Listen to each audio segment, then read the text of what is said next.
Today, I'm gonna feed Elliot, the brackish water snowflake eel. Don't go anywhere.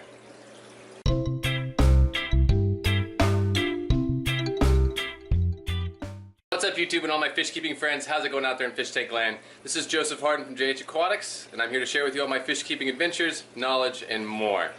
Thank you guys for subscribing. I really appreciate it. If you like this content, go ahead and like, comment, and share. Today, we're going to go ahead and feed Elliot, my brackish water eel. Let me take a look at him. He's here right now, and he is hungry. He's hungry. Okay guys, this is just a quick little example of what I do to prepare Elliot's fish food. I go to the store, I just get a couple of fresh raw shrimp. Look for nice good ones. Oh, I almost dropped one on the ground there. Almost lost it. And I clean them off real quick, and then I'm gonna go ahead and cut them up into little pieces.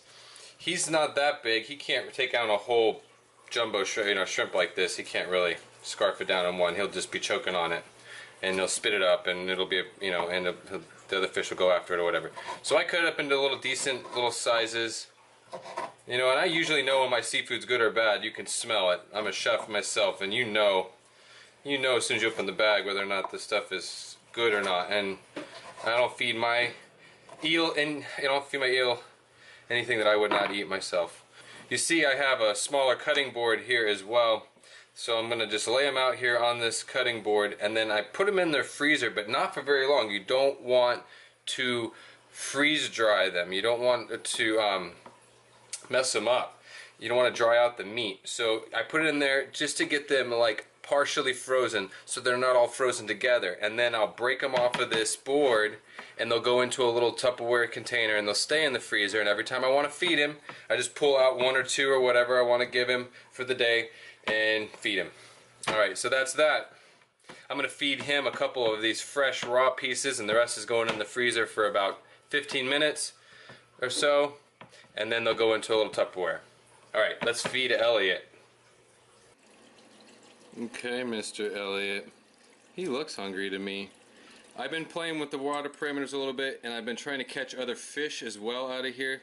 So I've kind of stressed him a little bit, and if anybody knows about eels, they can get stressed very easily, and then they won't eat for a week or two. Now they can go months almost without food and survive. But I try not to stress him out. To me, he's like my puffer fish. He's like my dog. He's like a dog to me, or he's got character, and he has personality, and he has feelings, very much so. So let's try to feed him. He went back into his hole already. He thought I was going to feed him, I think. Let's see what he'll do. See if I can catch this.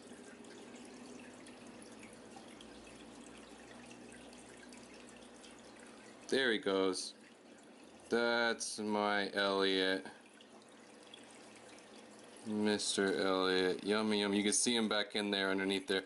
Now I want to get rid of this fiberglass deal. I don't really like it. I don't like fake stuff in my tanks. I'm really a nature tank guy. He's already ready for more. I have another piece. And I try to monitor how much I feed him. I don't just... because he can put a major load... a major waste load on this tank if I just fed him like 2 whole shrimp a day or something. So I do keep it down. He's popping out the top now. He likes to come out the top of this thing sometimes. It's his little castle. There he goes. Boom. Gone. Finito. Done. He's down there eating it. He's working on it. He's working on it. Sometimes it takes him a little while. He's like a snake, He's got the double jaws. He's got 2 pairs of teeth in there, so he's, for the part of it there, he's ripping off pieces and pulling them back down his throat and slowly getting it down his throat. It's like a snake eating a mouse. So that's why you see why I try to cut them up into smaller pieces, and I feel like that was even more of a bigger one. I don't want him to have to fight too much for it. So I like the pieces even a little smaller than that, like the first one. Thank you guys so much for watching. I just wanted to give you a quick little video of Mr. Elliot eating his lunch. Thank you guys. Thank you guys for subscribing. Thank you guys for commenting and sharing. I really do appreciate it. And remember, keep your tanks clean, your fish fed, and have fun.